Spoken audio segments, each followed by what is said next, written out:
우리 13장을 보는데 아까 제가 처음에 얘기했다시피 1절서부터 7절까지는 하나님을 두려워하지 않고 블레셋 군대를 더 두려워했던 이 사울 왕 이야기입니다. 자, 여기서 블레셋 이 군대들은 우리가 지금 그 15절부터 해가지고 17절부터 뒤에 쭉 읽었는데 요때가 철기 시대예요. 철기.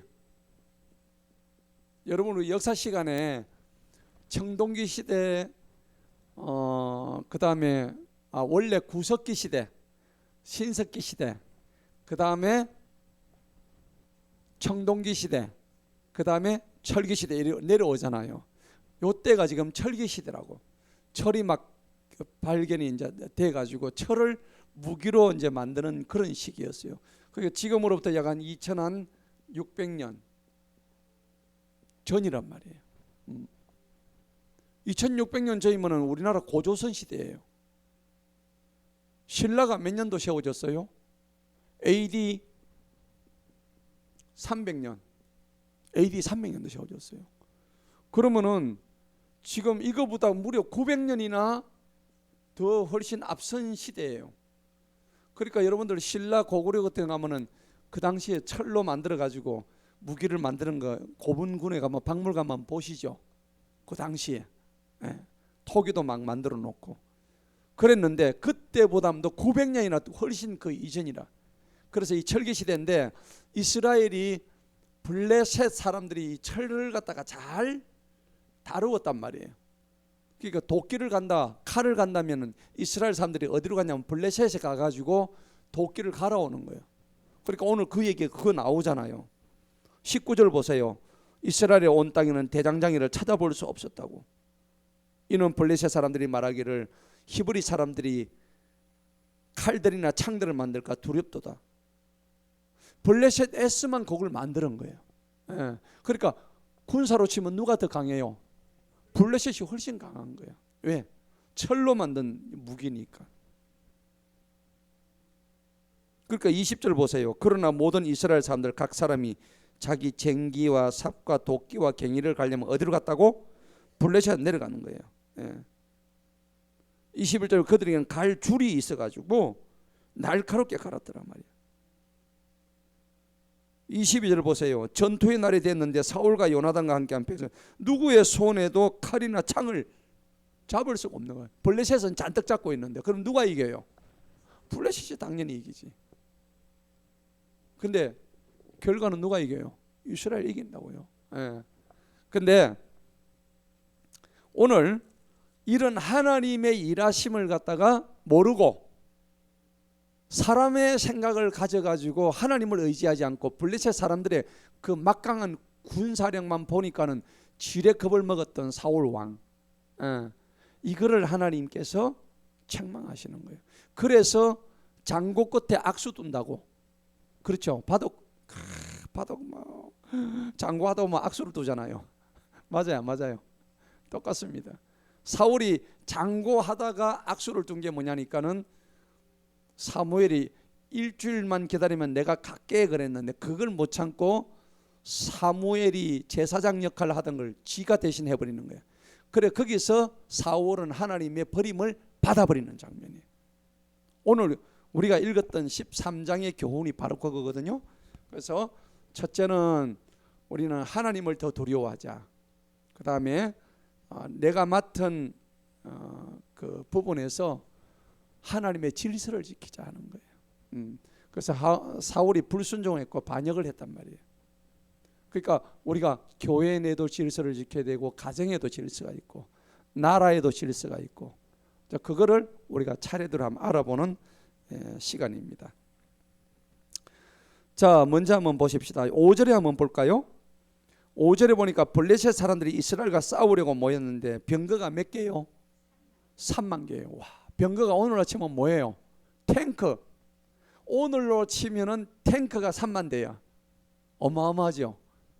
2700년 전에 이런 지금 탱크가 있다는 거 생각해 보세요. 이스라엘은 병거도 제대로 없는데. 그 다음에 기병이 몇 명요? 6점. 말 타는 기병이 얼마나 빠르겠어요. 말을 타고 가면은. 그게 6천 마리의 말이 있는 거야.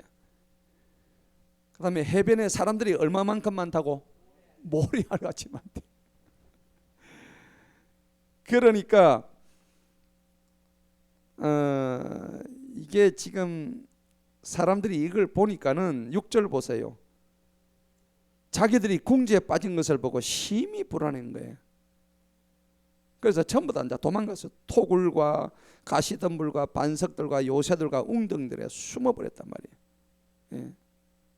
히브리 사람들 중에 얼마는 요르단을 건너가죠. 갓과 길라 땅으로 도망을 가버린 거예요. 여러분 아시죠? 요르단강. 예?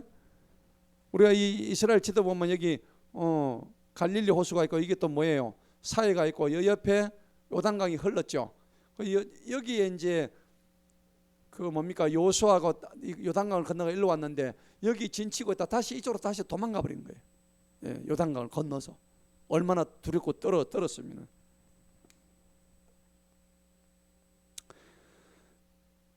그리고 사울은 아직 길갈에 있었지만 모든 백성은 떨면서 그를 따랐더라 하는 거예요.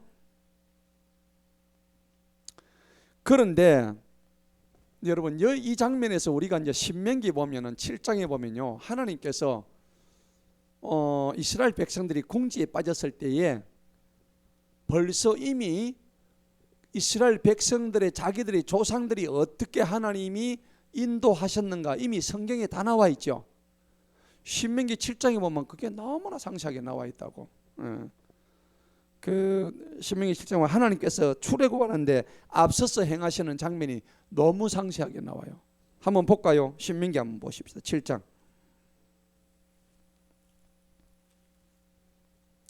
신명기 7장에 보면은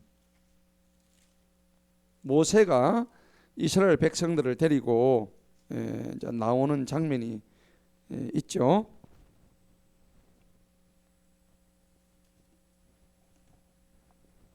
17절 한번 보세요. 신명기 7장 10절에 네가 혹 네 마음속에 말할 이 민족들이 나보다 더 많으니 이 민족이 그 당시에 누구냐면 애굽입니다. 그죠? 애굽의 민족들이 이스라엘보다 더 많으니 내가 어찌 그들을 쫓아낼 수 있겠는가 할지 모르지만은 18절을 한번 읽어봅시다. 시작. 너는 그들을 두려워하지 말고 주 너의 하나님께서 파라오와 온 이집트에게 행하신 일을 잘 기억해라 하는 거죠. 그래가지고 모세를 통해서 몇 가지 재앙을 출애굽에 내려요. 10가지 재앙을 내리죠. 그래가지고 저들이 꼼짝 못하게 해가지고 데리고 나와가지고 앞을 향해서 가다 보면 바다를 만나죠. 홍해 바다를 만나죠. 그러니까 홍해 바다를 하나님께서 어떻게 해요? 쫙 갈라주시는 거예요. 그러니까 이제 그 바다를 통과하는데 뒤에 따라오던 애굽의 병사들이 전부 다 물에 수장이 돼버리는 거예요. 그죠? 그럼 니네 조상들이 하나님이 이렇게 일하신 걸 너희들 보고도 지금 이렇게 두려워서 떨고 있느냐 이 말씀이거든요. 그죠? 자, 거기 신명기 7장 19절을 한번 읽어봅시다. 시작. 주 너희 하나님께서 너를 인도하여 나오실 때에 내 눈으로 보았다 했죠. 뭘 봐요? 그 크신 시험들과 표적들과 이적들과 강한 손과 펴신 팔을 말하고 기억해라. 너는 벌써 다 까먹었다는 얘기입니다. 여러분 한번 생각해 봅시다. 우리도 신앙생활을 하면서 하나님의 과거의 은혜를 개인적으로 받은 분이 계시죠? 저도 그래요. 하나님께서 제가 이 암에 걸렸을 때, 저 유방암 걸렸을 때, 집사님 모르죠? 처음 들었죠? 그거 봐요. 저 유방암 걸렸거든요. 유방암 걸려가지고 생각해, 남자가 왜 유방암 걸려? 암 중에서 제일 좋은 암이 유방암이에요. 남자한테는 아무 필요 없는 데잖아. 남자는 그죠? 유방도 없는데 어쨌든 유방암이 걸려가지고 딴 데 암 걸린 것보다 훨씬 낫잖아요. 기왕에 걸리려면. 오만합니다. 저 설암 있으면 혀에 있고 뭐 안구하면 눈에도 암 있고 뭐 비강암 코에 있고 뭐 심지어는 고환암도 있다. 여자들은 뭐 자궁암 온건데 암세포가 다 뭐 달라붙는데 남자한테 아무 소용없는 유방암에 걸려갖고 그런데 하나님이 그날 살려주셨단 말이에요. 하나님 이게 뭡니까? 내가 너한테 준 선물이다 하셨는데 그때는 너무 좋아한 거예요. 근데 지나고 보니까 자꾸 이게 기억이 어떻게 돼요? 점점 희석되고 잊어버리고 옛날로 돌아. 그리고 꼭 제가 제 경험을 얘기하는데 꼭 이스라엘 백성들이 옛날에 출애굽하면서 하나님께서 다 보여주신 이적, 기적, 표적 전부 다 깡그리 잊어먹고 있는 거예요. 그러니까 사울과 이스라엘 백성들은 자기 선조들이 어떻게 해서 그 출애굽을 했고 가나안 땅을 여호수아 군대가 어떻게 들어갔고 여리고성을 어떻게 함락시켰고 여리고성을 뭐 저거들이 뭐 힘이 좋아서 했어요? 아니죠. 그냥 7바퀴 도니까 그냥 함성 지니까 와르르 무너졌단 말이야. 이 모든 것이 전부 다 기적인데 너희들은 벌써 이거를 잊어버렸단 말이에요. 그러니까 이 장면을 갖다가 얘기를 하고 있는 거죠. 자, 그래서 너희들이 이제 문제가 된다 하는 거죠. 그 이제 시편에 보면은 3편에요. 천만인이 다윗이 그래요. 시편 3편에 보면 다윗이 위경에 이제 처하는데 이런 고백을 합니다. 천만인이 나를 둘러싼다 할지라도 진칠지라도 나는 그들을 두려워하지 않겠다 그랬단 말이에요. 그 시편 3편을 여러분들 힘들 때 꼭 한번 보셔요. 자, 시편 3편 한번 보십시다. 이런 거는 이럴 때 여러분들 머릿속에 딱 집어넣어 버려야 돼요. 다윗의 고백이 얼마나 시편 3편에 보니까는 6절 보세요. 6절에 보니까는 이제 개역 개정에서 천만인이 나를 애워사 진칠지라도 이렇게 돼 있죠. 근데 여기 이제 킹제임스에서는 6절 한번 읽어볼까요? 시작. 수많은 사람들이 나를 포위하여 대적할지라도 내가 두려워하지 아니하리이다. 할렐루야. 여러분들 가운데 여러분들 주변에 수만 명이 여러분들 둘러싼다 할지라도 다윗은 이런 고백이 나오는 거예요. 근데 우리는 어떻게 해요? 한 30명만 내 주변에 붙어도 겁이 나가지고 그냥 오줌 싸버리는 거예요. 놀래 자빠져가지고. 그럴 필요가 없는 거예요. 히스기야 왕이 그 산헤립 그 군대가 와가지고 그 아수르의 산헤립이 오잖아요. 오는데 하나님께서 천군천사 보내가지고 18만 5천 명을 한 방에 조지잖아요. 맞아요? 그러니까 이러한 기적들을 본다 그러면은 우리도 겁낼 이유가 없는 거예요. 그죠? 자, 그래서 시편 이 3편 6절을 갖다가 꼭 이제 우리가 잘 배워야 됩니다. 하나님 그러면 6절에 보니까는 두려워하지 않는데요. 어떻게 두려워하지 않는지 7절 한번 볼까요? 그 시편 3편 7절 한번 읽어봅시다. 시작. 오 주님 일어나소서. 오 나의 하나님이시여 나를 구원하옵소서. 주님께서는 나의 모든 원수들의 뭘 쳐요? 턱표를 찌시며 주님께서는 경건치 아니한 자들의 이빨을 부수셨나이다. 이빨을 부수십니다. 근데 제가 이걸 갖다가 읽고 있는데 실제요. 그때 우리 교회에서 어떤 대적하는 분이 한 분 계셨는데 다음날 이빨이 부러졌어. 전사님 아시죠? 알죠. 진짜 이빨이 확 부러졌어. 얼마나 대적을 했는지. 근데 이 말씀이 그냥 다 그대로 이루어지는 거예요. 그러니까 이 다윗은 이 고백을 지금 하고 있단 말이에요. 그래서 야 정말 다윗 대단하구나. 저는 그래 봅니다. 자, 그리고 이제 시편에 가면은 이제 다윗은 곳곳에서 하나님만 의지할 뿐이다 하는 것을 얘기하는데 많이 얘기해요. 시편 27편 1절에 보면 여호와는 나의 빛이요 나의 구원이요 나의 생명이시니 내가 누구를 두려워하리요 그랬잖아요. 나의 구원이시니 이런 고백을 하게 됩니다. 이제 신약에 들어오면은 고린도서 1장에 보면은 그 위로하시는 하나님의 이제 그 말씀이 오는데 사도 바울 같은 경우는요 얼마나 큰 환난을 많이 겪었는지 자기가 고린도서 1장에서 자기가 생명의 위협을 너무 많이 느껴가지고 자기가 죽을 지경에 지금 놓였다고 하면서 그걸 뭐라고 표현하면 큰 사망이다 하고 표현을 하는 장면이 나와요. 큰 사망.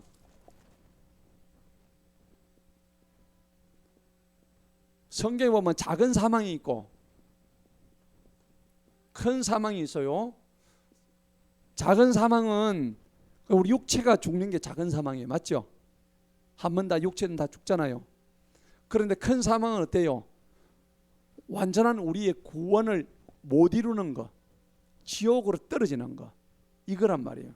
그런데 바울은 그런 엄청난 생명의 위협을 느끼면서도 큰 사망에서 자기를 구원해 주신 하나님께 감사하고 있다는 거예요.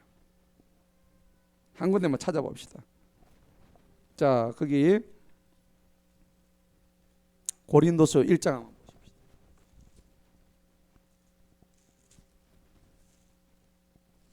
그 바울도 대단하죠. 대단한 사람이에요. 고린도서 1장에 보니까요, 1절서부터 7절까지 그 위로란 말이 한 열 몇 번 나와요. 위로 우리를 위로하시는데요. 8절에 보니까는 드디어 자기가 얼마나 큰 고난을 당했는가 나옵니다. 8절서부터 형제들아 아시아에서 우리에게 닥치는 우리의 고난 너희가 모르기를 원치 아니하는 너희 좀 알아주라면 우리가 얼마나 큰 고난 힘에 부치도록 심한 압박 심지어는 생명에 대한 뭐까지 절망까지 이르렀다고. 9절에 보니까 무슨 선고를 받았다 되어 있어요. 사형 선고를 받았다고. 이것은 우리로 하여금 자신을 신뢰하지 아니하고 죽은 자들을 일으키신 하나님을 신뢰하게 하려 하심이라. 그러면서 10절에 큰 사망 이야기가 나오죠. 한번 읽어봅시다. 시작. 하나님께서 이와 같이 우리를 큰 사망에서 건져내셨고 또 건져내고 계시니 그분께서 여전히 우리를 건져내어 주실 것을 우리가 신뢰하노라. 아멘. 큰 사망인 거예요. 오늘 이스라엘 백성들에게 이러한 하나님의 큰 은혜가 있음에도 불구하고 사울은 벌벌 떨면서 지금 대하고 있는데, 이제 본문 보십시다. 그러면서 8절에 보니까는 사울이 정하여 준 때를 따라 7일을 기다렸습니다. 사울이 왜 7일을 정해줬겠어요? 참 사무엘이 사울 보고 왜 7일 동안 내를 좀 기다리려 했겠어요? 그의 신앙심을 테스트하는 거예요. 맞죠? 하나님의 명령을 준행하는지 아니하는지를 테스트하는 거예요. 그런데 사무엘이 길갈에 오지 않기 때문에 백성이 막 그룹다가 이제 동요가 되는 거예요. 와, 우리 그 제사장 사무엘이 안 오네. 그러니까 사울이 기다리다가 못하다가 9절 보니까는 번제 예물과 화목제 예물들을 가져온다. 내가 대신 사무엘 대신에 내가 하나님 옆에 내가 예배 드릴게. 이렇게 한 거예요. 자, 그래서 여러분들 중요한 거는 뭐냐니까는 그 질서라는 게 굉장히 중요합니다. 하나님 무슨 하나님이요? 질서의 하나님입니다. 따라합시다. 질서의 하나님. 예, 하나님은 질서의 하나님입니다. 무질서의 하나님이 아니세요. 하나님은 화평의 하나님이란 말이에요. 교회 내에서 질서가 어그러지면 하나님은 그런 자들을 기뻐하지 않습니다. 자, 그래서 사울이 10절에 봅시다. 곧 번제 예물을 드리기를 마치니 보라 사무엘이 이제 옵니다. 사울이 그에게 문하러 나가서 맞으니까 11절 보세요. 당신이 무엇을 하였느냐 하고 물어보니까는 내가 보니 백성은 나로부터 흩어지고 당신은 정한 날에 오지도 않고 내가 어쩌란 말이요. 내가 내라도 이 예배를 드려야 되지 않겠느냐. 근데 내가 너보고 일주일을 기다리고 하지 않았느냐. 왜 당신은 기다리지 못했느냐.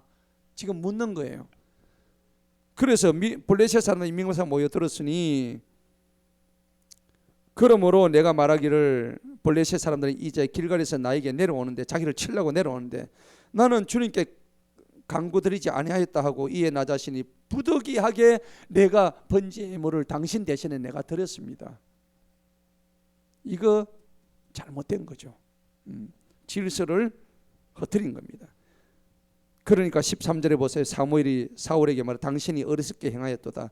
당신이 주 너희 하나님께서 내게 명령하신 그 명령을 지키지 아니하였도다.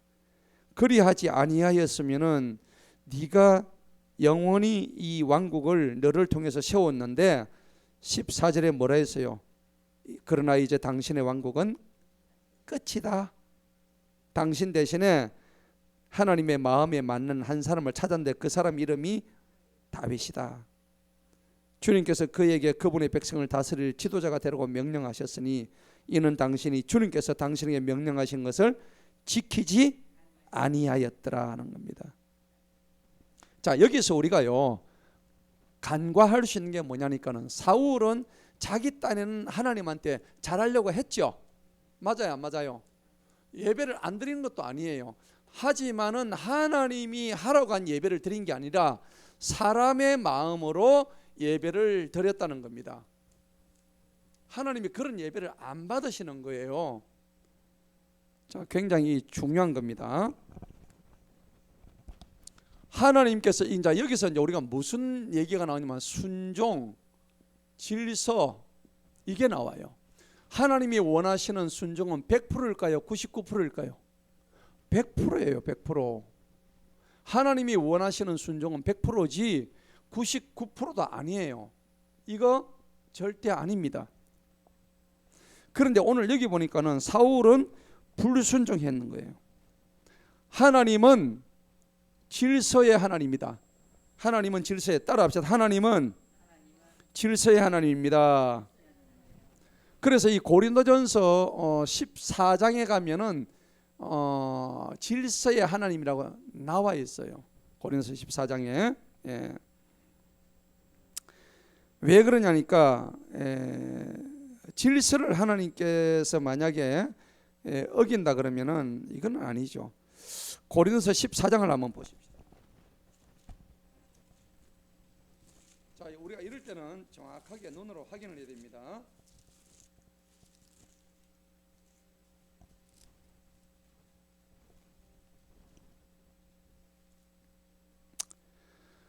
(33절) 보십시다. 이는 성도들의 모든 교회들에서와 같이 하나님께서는 혼란의 창시자가 아니죠. 질서의 하나님입니다. 그다음 화평의 창시자이기 때문이다 하는 겁니다. 예. 그래서 교회 내에서도 여러 가지 질서가 필요한 겁니다. 예. 40절에 보시기 바랍니다. 다 같이 한번 읽어봅니다. 시작. 나오죠? 하나님은 질서의 하나님이에요. 질서 없이 행하는 자들 하나님은 쳐버리십니다. 이거는 성경에 정확하게 기록이 되어 있습니다. 그리고 이제 하나님이 또 싫어하시는 게 뭐냐니까 교만을 굉장히 싫어하십니다. 교만한 자를 쳐버리십니다.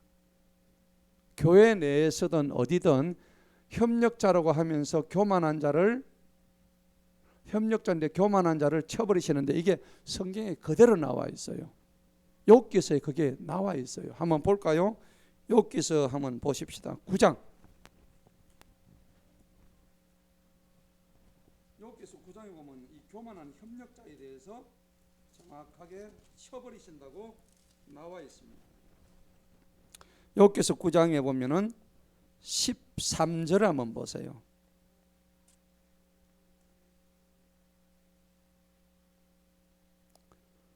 한번 읽어볼까요? 13절 12절부터 한번 읽어보겠습니다. 시작. 보라, 그분께서 빼앗아 가시는데 누가 그분을 막을 수 있겠느냐? 누가 그분께 무엇을 하시냐고 말할 수 있겠느냐? 13절 시작. 만일 하나님께서 그분의 진노하심을 거두지 아니하시면 교만한 협력자들도 그분 아래에서 굽히는도다. 무슨 협력자? 교만한 협력자입니다. 예. 그래서 교회든 아니면은 직장이든 어디든 하나님은 교만한 자를 다 치신다는 것을 성경이 말씀하고 있죠. 그래서 질서를 굉장히 중요하게 생각하는 겁니다. 그러니까 이제 이게 순종도 100% 순종해야 되는데 뭐 99% 사울처럼, 사울은 한 80% 정도 순종했다고 봐요. 그런데 창세기 7장 5절에 같은 데 보면은 노아는 하나님의 말씀을 그대로 다 준행했더라 돼 있죠. 100%. 그래서 노아 같은 경우는 하나님이 시키는 대로 해가지고 그대로 100% 준행했습니다. 몇 년 동안? 120년 동안 했다고. 여러분 한 1년 동안 하다가 실증 안 날까요? 안 나겠습니까? 1년이 뭐고 한 달 정도 하다가 기도하다가 이거 진짜 하나님이 시킨 거 맞나? 여러분 우리 그런 생각 안 들겠어요? 우리가 그런 교만한 생각이 든다니까 그 다음 불신이 온다니까. 의심이 들고 아니야 이건 하나님 뜻이 아닐 거야. 그런데 노아는 그러한 생각을 조금도 가져본 적이 없어요. 창세기 7장 5절 한번 보십시다. 뭐라고 했는지. 노아는 그래서 정말 대단한 사람이에요. 우리도 이런 사람이 되어야 되는 거예요. 창세기 7장 5절 한번 읽어볼까요? 시작. 노아가 주님께서 자기에게 명령하신 모든 것에 따라 행하였더라. 아멘. 이렇게 되기를 축복합니다. 목사님 근데 요거는 내가 조금 내 마음대로 좀 하고요. 요거는 내가 좀 제 뜻대로 좀 하고 나머지는 주님 뜻대로 하겠습니다. 그런 거 없습니다.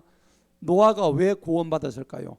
100% 99%도 아닙니다. 모든 것에 다 준행했기 때문에 가능했다는 얘기가 오늘 나오고 있죠. 자, 그래서 오늘 이 말씀은 결국은 뭐냐? 질서예요, 질서. 하나님은요 무질서한 자를 훈계하라고 합니다. 징계하라고 성경은 얘기하고 있어요. 한번 볼까요? 이것도 정확하게 봐야 됩니다. 데살로니가전서 5장을 보십시다. 살전 5장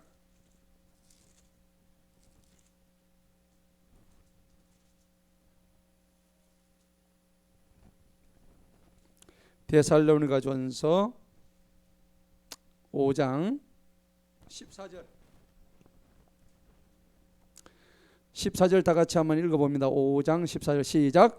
형제들아 이제 너희에게 권면하노니 무질서한 자들을 뭐하라고? 훈계하며 의지가 약한 자들을 위로하며 힘이 없는 자들을 붙들어주고 모든 사람에게 오래 참으라. 15절 아무에게도 악을 악으로 갚지 말고 오직 너희 자신들 뿐만 아니라 모든 사람에 대하여 영원히 선한 것을 따르라. 아멘. 오래 참으라 했죠.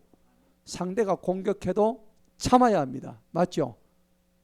원수의 머리에 숯불을 갖다 피우는 거예요.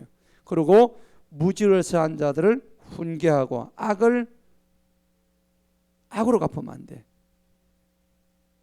또 선을 악으로 갚으면 안 돼요. 선을 악으로 갚는 거하고 악을 악으로 갚는 건 뭐가 다를까요? 진주사님 뭐가 달라요? 선을 악으로 갚는 사람하고 악을 악으로 갚는 사람 뭐가 다를까요? 잘 모르겠어요. 장주사님.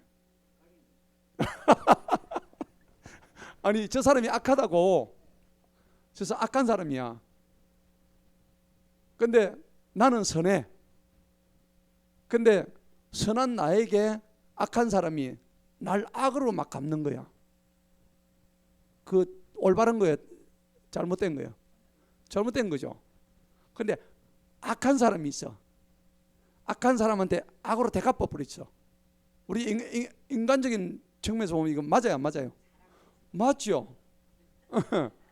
악을 악으로 갚아야지. 그런데 성경은 뭐라 그래요? 악을 악으로 갚지 말고 선으로 갚아라고 하잖아요. 할 수 있어요, 없어요? 못합니다. 못한다는 게 정답이야. 우리는 못해. 근데 우리가 성령 받으면 그걸 할 수 있는 거야.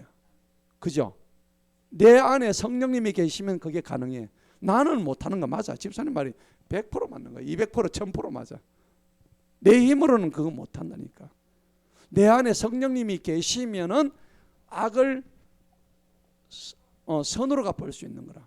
왜냐하면 대신에 여러분들 뭐라 그래서 그 악을 누가 갚아준다고?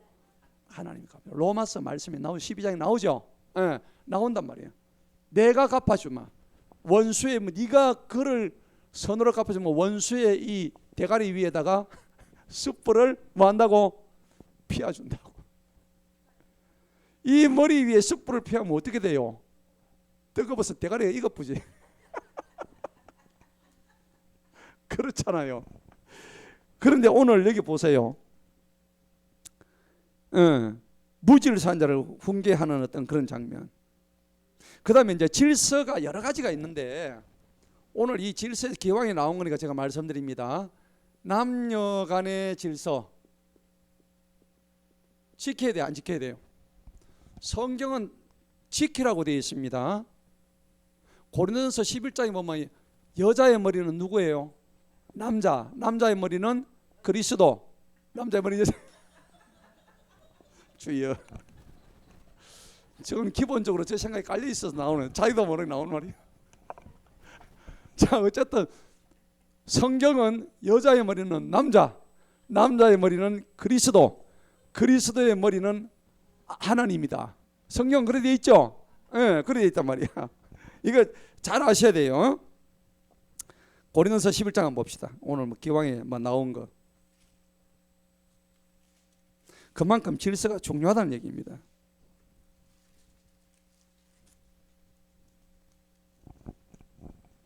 (3절) 보세요. 11장 3절.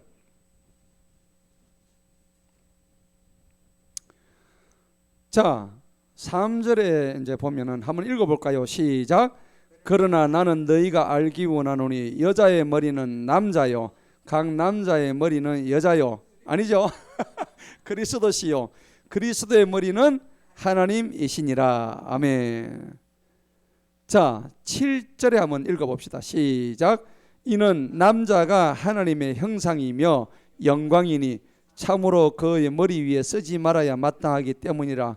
그러나 여자는 남자의 영광이니 이는 남자가 여자에게서 난 것이 아니요 여자가 남자에게 났으며 남자가 여자를 위하여 창조된 것이 아니요 여자가 남자를 위하여 창조되었기 때문이다. 돼 있죠? 왜 이렇게 하나님은 이렇게 하셨을까요? 이유가 있어요. 남자는, 남자와 여자의 차이가 뭐냐면 남자한테는 씨가 있어요. 씨. 그죠? 씨가 있고 여자한테는 이 씨가 없는 거예요. 맞죠? 대신에 뭐가 있어요, 여자는? 예? 밭이 있죠. 그래서 이거 이제 씨 대신에 여자는 알이라 그래요. 알. 그죠? 그래서 씨를 정자라 그래요. 맞죠? 알을 뭔자? 난자. 이 난자가 계란 난자예요. 알 난자예요. 그러니까 씨, 알의 소리 뭐 이런 얘기 들어보셨나요? 씨알의 소리 뭐 이런 거. 씨와 알 이런 얘기입니다. 씨하고 알이 있어야 온전한 하나가 된다. 하나가 된다는 얘기예요. 씨만 있어가 될 것도 아니고 알만 있어도 될 것도 아니고. 그래서 모든 남녀는 교접을 통해서 새 생명이 잉태되는 거예요. 씨만 있어서는 안 되잖아요. 밭은 완전히 그냥 너무 띵띵 불어가 좋은데 씨가 안 뿌려져 이게. 그러면 어떻게 그게 곡식이 나와요? 농부가 씨앗을 뿌려야지. 이게 그런데 밭이 먼저냐 씨가 먼저냐? 성경은 씨가 먼저다라고 얘기합니다. 그렇죠? 이거는 제가 정한 게 아니고 하나님께서 그렇게 정해 주신 거다 하는 겁니다. 자, 이런 말씀을 제가 드리면 남녀 간에 하나님께서 너무 구분하신 거 아닌가, 기분 나쁘네, 그렇게 생각하지 마세요. 예. 자, 그리고 성경은요 남녀 간의 질서도 있죠. 남편과 그다음 아내의 질서에 대해서도 얘기합니다. 에베소서 5장 한번 보세요. 에베소서 5장.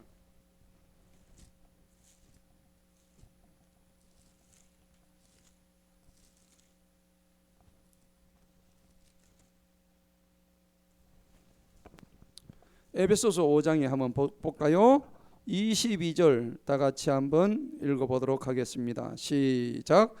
아내들아 너희 자신을 낮추어 너희 자신의 남편들에게 복종하기를 주님께 하듯 하라. 아멘. 이건 뭐 이런 장면 보니까 남편한테 복종했는데 짜증나네. 기분 나쁘네. 이러시면 안 돼. 이건 누구의 명령이에요? 하나님의 명령이에요. 남편이 잘나서 복종하는 게 아니라 이거는 하나님 안에서 뭘 지키기 위한 거라? 질서예요. 질서. 평강공주가 아무리 뛰어나고 잘나도 바보 온다리한테 순종했잖아요. 그럴 때 하나의 역사를 이룰 수가 있는 거예요. 23절에 보니까 이는 남편이 아내의 머리가 되는 것이 뭐예요? 그리스도께서 교회의 머리가 되신 것과 같이 되기 때문이니. 그러므로 교회가 그리스도께 복종하듯 아내들도 모든 일에 자기 남편들에게 복종할지니라. 아멘. 돼 있죠? 예. 디모데전서 2장에 가면 또 나와요. 얼마나 강조를 많이 하는지 한번 봅시다. 디모데전서 뒤에 있죠?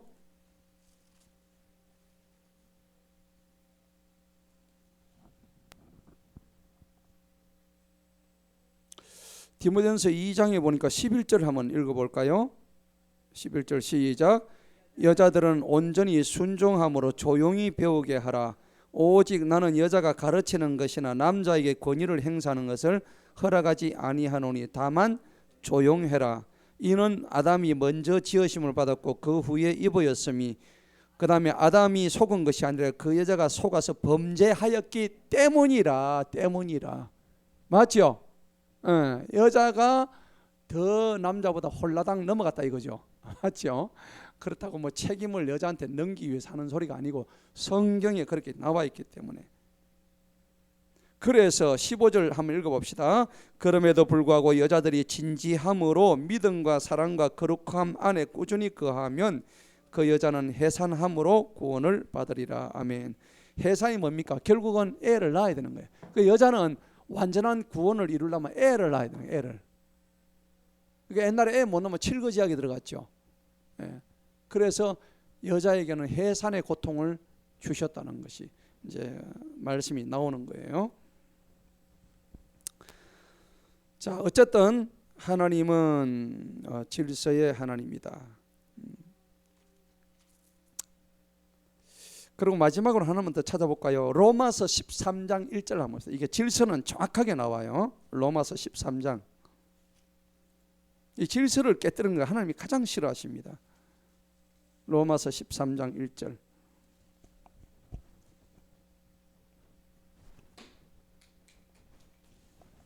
다 같이 한번 읽어볼까요? 시작. 모든 혼은 위에 있는 권세자들에게 복종하라. 이는 하나님께로부터 나지 아니한 권세는 없으며 모든 권세들은 하나님께서 정하셨기 때문에. 2절. 그러므로 누구든지 권세를 거역하는 자는 하나님의 정하심을 거역하는 것이니 거역하는 자들은 스스로 정죄를 받게 되리라. 아멘. 그렇죠? 그러면서요, 이제 하나님의 사역자에 대해서 악을 행하면 어떻게 되는가? 4절에 나와 있어요. 하나님의 사역자에게 이제 악한 일을 하는 것을 두려워해라고. 4절 다 같이 한번 읽어봅니다. 시작. 이는 그가 내게 선을 이루기 위한 하나님의 사역자이기 때문이라. 그러나 만일 네가 악한 일을 행하면 두려워하라.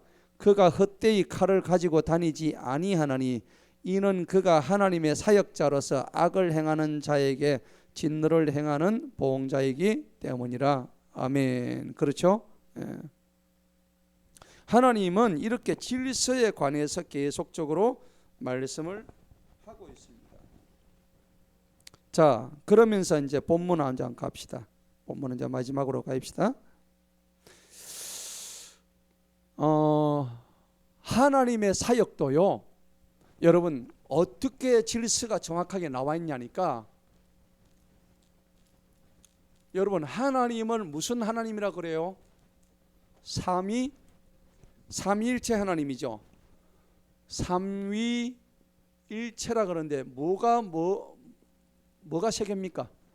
성부, 성자, 성령.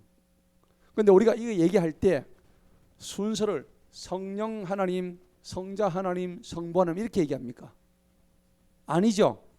성부와 성자와 성령의 이름으로 세례를 주노라. 아멘. 이렇게 하잖아요.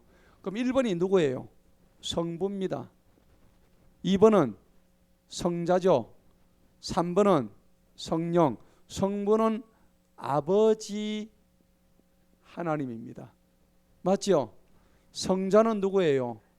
아들 하나님. 그러면 이거는 말 그대로 거룩한 영, 거룩한 영의 하나님입니다. 영으로 오신 하나님이죠. 자, 그러면 순서를 봅시다. 처음에 성부 하나님이 계셨죠. 하나님이 계셨는데 이 아버지 하나님이 하도 인간들이 말을 안 들어서 자기 자신이 성자의 몸을 입고 오셨죠. 맞아요. 그래서 아들을 보낸 겁니다. 그렇죠? 근데 이 아들이 땅에서 일을 하다가 33세 때 십자가에서 돌아가셨죠. 그리고 3일 만에 부활하셨죠. 하늘로. 내가 올라가가운데 내가 너희들에게 뭘 보낸다 했어요? 성령을 보낸다고 했잖아요. 그러면 첫째 성부가 먼저죠. 두 번째가 성자가 오셨고, 그 다음에 성자는 하늘로 가시고 내가 대신 성령을 너희에게 보내겠다고 했다고. 그렇잖아요.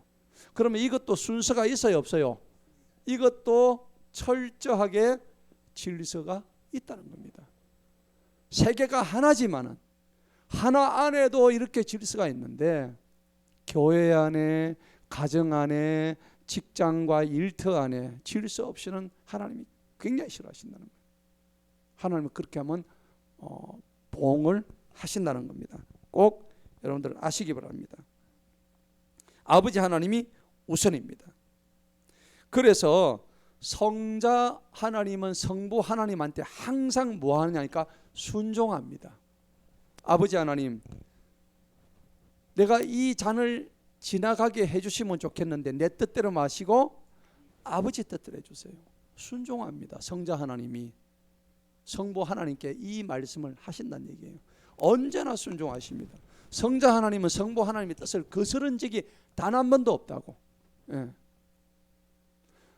그 말씀을 하신 것은 인간의 몸으로 왔기 때문에 너무 고통스러워서. 왜? 그분이 인간의 육체를 입고 왔기 때문에. 예. 뭐 우리가 뭐 조금만 작업하다가 망치하면 손 하나 찍어도 억수로 아프잖아요. 타카 소다가 잘못해서 손에 찍으면 작살나죠. 작살나죠. 타카가 뭔지 압니까? 타카가 왜 총처럼 생겨가지고 목수분들이 작업할 때 천장에 탁탁탁 쏘는 거 있잖아요. 여기서 쏘면 이게 몇 메다 나갈 거예요. 압력에 의해서 티 나가죠. 총알처럼 박히면 거의 뭐. 그러니까요. 못 넣어가지고 쏘면 그 흉기가 된다니까. 살인 무기가 될 수 있다니까. 타카를 쏴도 그렇게 아픈데 예수님이 사람의 몸으로 오셔가지고 대못을 여기 손바닥에 하고 발등에다 그걸 꽂았으니까 얼마나 아프셨겠어요. 그 고통. 그런데 그래도 성자 예수님은 성부 하나님께 순종하셨다는 겁니다. 이게 뭐냐?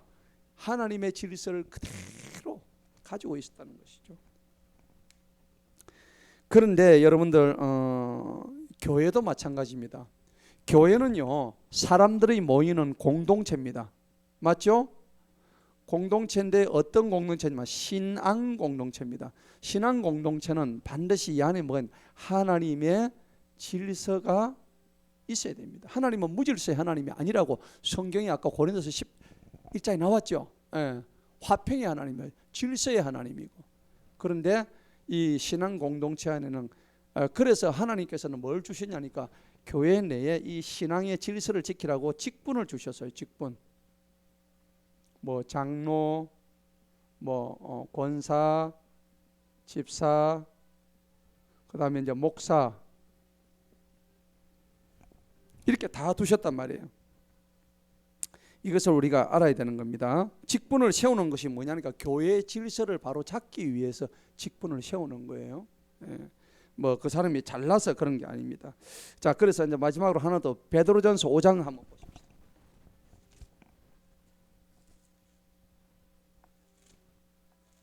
교회 내에서 우리가 어떤 질서를 지켜야 되느냐?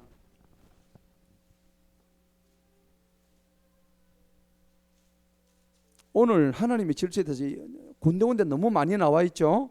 5장 5절을 한번 보시죠. 베드로전서 5장 5절. 다 같이 한번 읽어보도록 하겠습니다. 시작.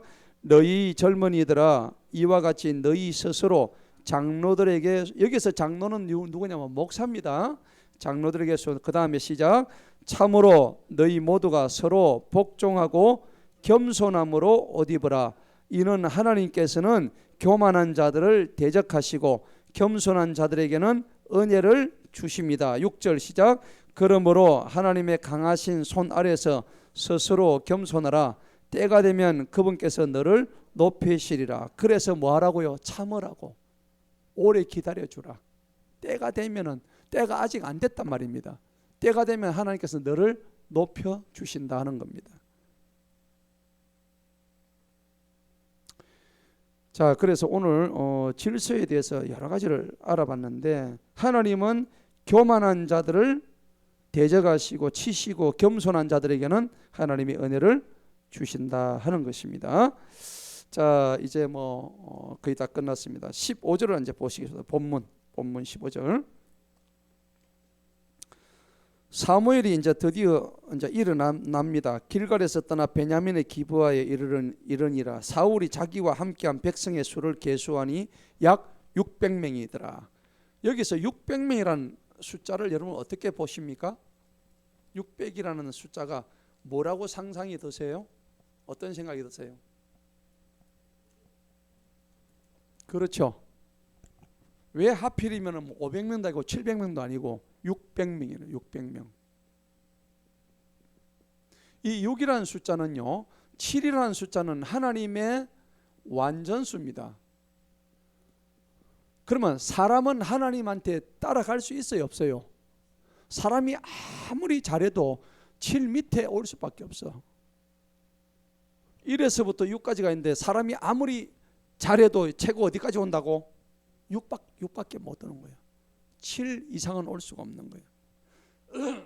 그래서 600명이라는 이 숫자는 사울이 아무리 지가 잘해도 완전수에 들어오지 못했더라. 완전히 사람의 생각을 가졌더라는 겁니다. 6을 갖다가 그렇게 이 사람의 숫자를 더하고 자꾸 해보니까 아무리 더해도 7이 돼요, 안 돼요? 안 되죠. 그래서 6을 3번이나 더했는데도 7이 안 되는 거야. 그래서 계시록 가면 6을 몇 번 한다고요? 666 3번을 해도 그거는 사람의 수밖에 안 되는 거라. 이게 이제 짐승의 수고 사탄의 수인 거예요. 그래서 666을 받으면 돼야 안 돼요? 안 되죠. 그 6이라는 숫자는 인본주의, 인본, 사람의 수입니다. 그래서 오늘 사울을 통해서 하나님은 6이라는 숫자를 굉장히 암시하고 계시구나. 성경은 이렇게 아주 신비한 코드를 다 가지고 있어요. 예.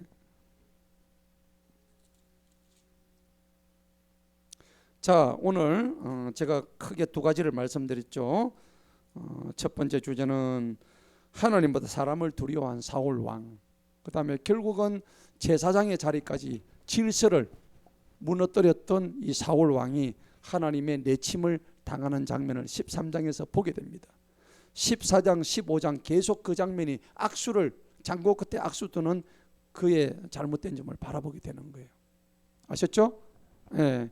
오늘 13장을 통해서 저와 여러분들이 분명히 교훈을 가져야 됩니다. 이런 상황을 보시고 우리는 사울과 같이 하지 않도록 여러분들 꼭 교훈 삼아서 우리의 삶에 큰 깨우침이 있기를 주님의 이름으로 축원합니다.